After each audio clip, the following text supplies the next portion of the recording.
Hey there, welcome back once again. It's time for the golden age of DC Comics 365 days, where I take this beloved hardcover coffee table book given to me about 2 decades ago by one of my best friends. This has been surfing my coffee table ever since and is a constant source of comic book shop style conversations, the kind that we used to have on any given Wednesday. New release day! Wink, wink, for any new people out there. Well, DC Comics started releasing their comic books on Tuesday. They just had to be a little different. Well, Wednesday is, I don't know. It's kind of like holy ground, Highlander. So, DC, get back to, to business. You know what I mean? And this is a 365 days book. And I'm taking it for its intended purpose, and we're going to open up to today's date, which is September the 17th. We're going to look at some comic book art from an antediluvian age. We're going to talk about, we're going to read the blurb, and then we're going to talk about comic books. And we're going to talk about comic books every day for the rest of the year. The golden age of DC Comics runs between 1938 and 1955. The silver age between 1956 and 1970.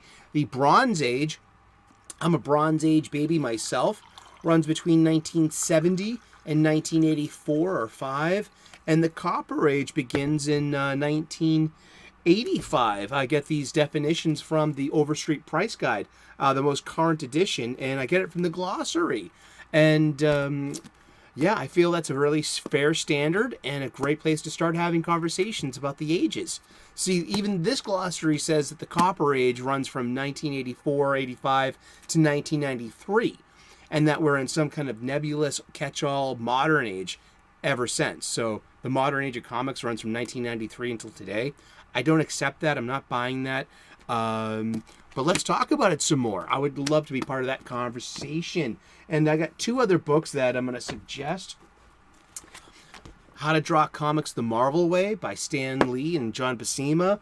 Great book about the dynamics of superhero storytelling. And also Understanding Comics, the Invisible Art by Scott McCloud. It's a graphic novel about graphic novels and how to... it's about art history. It's about sequential art. It's about panel transition. It's about storytelling. And it's a really, really good book. It will enrich your life as a comic book fan to have any of these in your collection. Especially this one, too. It's a 2004 Abrams press publication written and curated by Les Daniels, Chip Kidd, and Geoff Spear. You can find the links to all 4 of these books in the description to the Amazon page. You can get your own. They'll look great on your coffee table, and this will make a great gift for a geek. I know. And I usually also do something called the escapism caveat. Let me wet my whistle. I'm going to talk for a second. Oh, that's a darn good cuppa. Bless you. Bless you. Flatmates. And the escapism caveat is this. The needs of activism are not greater than the needs of escapism. And I make my case here. I'll put the video at the end of the show. I gave it its own video, its own space, its own place to air this out and to talk about this. So be part of that conversation. Leave a comment. And thank you so much for tuning in. I hope you're doing awesome. I'm hoping that you're clobbering your problems and not being clobbered by them. That's kind of the theme of today's show, because I'm going to get a little introspective. And I come up from that particular saying, clobber your problems, or being clobbered by them is a choice. That's a wisdom I've learned from being in the hospitality industry for 30 years and being a line cook and a chef most of that time. And we're going to get to that. So let's get to this. We're using this book for its intended purpose. It's a 365 days book. We're going to open up to today's date, which is September the 17th. We're going to look at some comic book art from an antediluvian age. We're going to read the blurb, and then we're going to talk about comic books. And we're going to talk about comic books every day for the rest of the year. So let's get to it. I hope you're having awesomeness purveying, coming out of every hole in your body. I mean that. I really do. And I use my business card as a bookmark. Yeah, it's really cool. It needs a QR code. Yeah, maybe I'll get a sticker or something. This is September 17th. It's story by Bill Finger, pencils by Bob Kane, inks by Bob Kane and Jerry Robinson. And this is from Batman issue number 2, summer of 1940. Suddenly there is a crash and the sound of splintering wood. Ooh. Didn't your mother ever tell you not to play with matches? Batman! Get that guy! Dun dun dun dun. We see the broken the door, hence the sound of splintering wood. We see our hero literally bursting through the door into action in his garb and with his training and with his gadgets. Yeah, we're gonna get to that. Batman breaks in as gangsters are about to torture a prisoner with fire. And his immediate reaction is a joke. And he follows it up a page later while slugging the bad guy. Next time you play with fire, Varric, watch out you don't get burnt. For years, Batman and Robin seemed incapable of delivering a punch without also delivering a wisecrack. This was a comic book affliction, but with these two, it amounted to an obsession. Indeed. Glad we talked about, I'm glad we included Robin in on this, because Robin is just as important to today's conversation. Yeah, I have show notes. I use show notes. We use show notes. We make show notes here. We do. I have a very wet lunch. And I bring this book to the bar. I bring it to the pub, and I have a big old burger, and I make show notes. And once in a while, people will ask me, "What are you doing? What's that book?" And it's nice because I get to have this conversation with a real life person, and hopefully somebody new to it too, since they don't know, oh wow, comic books. So, I've had plenty of IRL decent conversations by bringing this book to my local public house. That's gospel. That's truth. And I'm also, I want to talk about Batman. I know I've covered this a few times before in different ways, but this is what I have written down today. This is my content, and I hope you like this tale. And it's a personal story of me and my professional journey as a line cook and as a chef. And Batman has been a totem for me, an inspiration for me. Now, if you can see behind me, you can see a Lego skyline, and there is a Batman logo and the illusion of being in the air. It's meant to symbolize the legendary bat signal, which you'll see in the against the Gotham skyline at night when Commissioner Gordon needs Batman's assistance.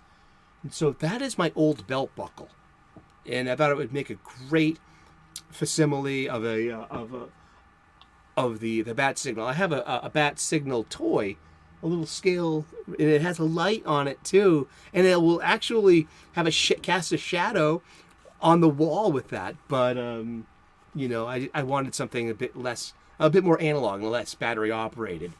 So that works for me. That's actually the two Lego kits, Manhattan and Chicago. And so that's my Lego Gotham. But yeah, I used to wear that belt buckle to work every day. And I used to take it very seriously and proudly. Because I would also carry on my weight on this belt. I called it the futility belt. It's being punny. But it had this Batman belt buckle.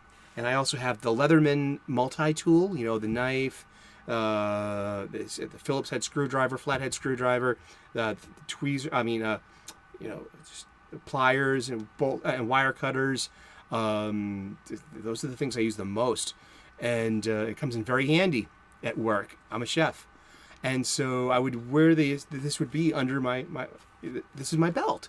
And I would also have maybe a cell phone sling. Or I've seen some chefs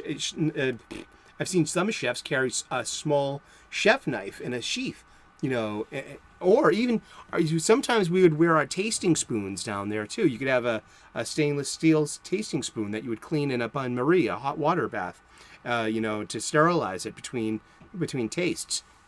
Some kitchens we use disposable, recyclable spoons too as well. It's, they're made of cornstarch, and they're eco-friendly. Yeah, that's what we use in my workplace. But Batman for me has been a model of being a chef, and I have a vision of an holistic Batman, of all the good qualities and even some of his more dangerous ones too. But Batman is a very well-trained individual, and he's got a tool for every job, and he wears funny clothes to work that protect him. And he comes from a culture of other heroes. And so Batman, for me, is like the patron saint of problem solving and of proper planning. And being a chef, that goes a long way. Problems come up almost daily, whether it's your produce delivery that didn't come in, the gas shut off accidentally. What do you do? Your dishwasher is called out sick. We have a customer with a criticism about one of the deli specials. Things happen all the time. You got to be ready for that sideways, and you have to take that into consideration. That and don't have hope, don't have worry, have vision instead. Yes, include the sideways. Things can and often do go wrong. Have a backup plan. Batman would. WWBD. What would Batman do?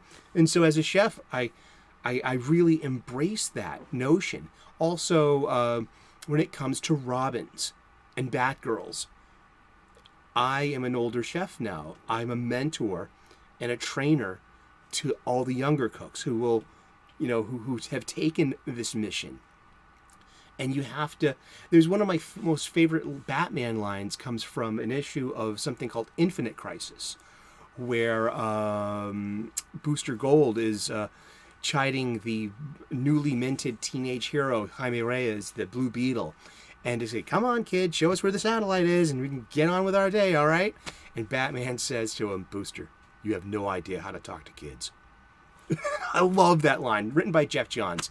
But that's Batman's spirit and how he talks to young people. He inspires young people. He knows how to talk to young people, and he knows how to train young people and the techniques you need in order to crime fight, or in my case, in order to run a kitchen, to run service, to make sure that your proteins are properly butchered and prepared and cooked in a timely, fresh fashion, to make sure that the same for your starches, the same for your veg du jour, the same for your sauces, the same for your soups.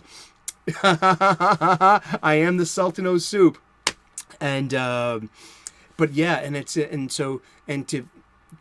the leadership, and to show examples of leadership to the young people, and also fellow co-workers who may or may not accept that leadership, or may or may not like you, but that doesn't matter. We're all on the same team. And so for me, Batman has been a constant source of inspiration and positive inspiration, not just using his. I haven't mentioned him using his fists or his brawn or his weaponry at all, because I'm talking about one of the aspects of Batman that are just, I love it when stories are told from that point of view, when he's using his brains over his brawn, when he's using his proper planning, where his muscle memory from his training, and this deep gnosis, this knowledge and love, all wrapped up in one, and the ability to share it with young people. I've gone on enough about Batman today, but that's who we're talking about. The Caped Crusader, not the Dark Knight. And we're talking about my personal, professional inspiration with my old friend, the Batman. Thank you so much for tuning in today. We've been talking about comic books, and we're going to talk about comic books every day for the rest of the year. So tune in tomorrow, 3 p.m. U.S. Eastern, and we'll find out who we're talking about when we turn the page tomorrow. Thank you so very much for tuning in. You are the most important part of this, the conversation. Leave a comment. Keep talking about comic books. Like and subscribe. I would love to earn your subscription. We make daily content here. We talk about comic books every day. Check out the playlist. You know, we see how far the show's come. Let me know. We also make cooking videos. I'm also known as the Sultan of Soup. So if Wes from Thinking Critical sent you, or Doc sent you, say that Doc sent you, get 50% off your next bowl of soup. We also talk about spirituality and gratitude and purpose. I'm a spiritual guy, an ordained minister, an amateur theologian. We get spiritual here, and it's been it's part of the strengths of my life. If I can pay this forward to one person, it's all worth it. Thank you so very much for tuning in. God bless. Namaste. Good luck. And we will see you again tomorrow in those funny pages. Cheers. Bye-bye.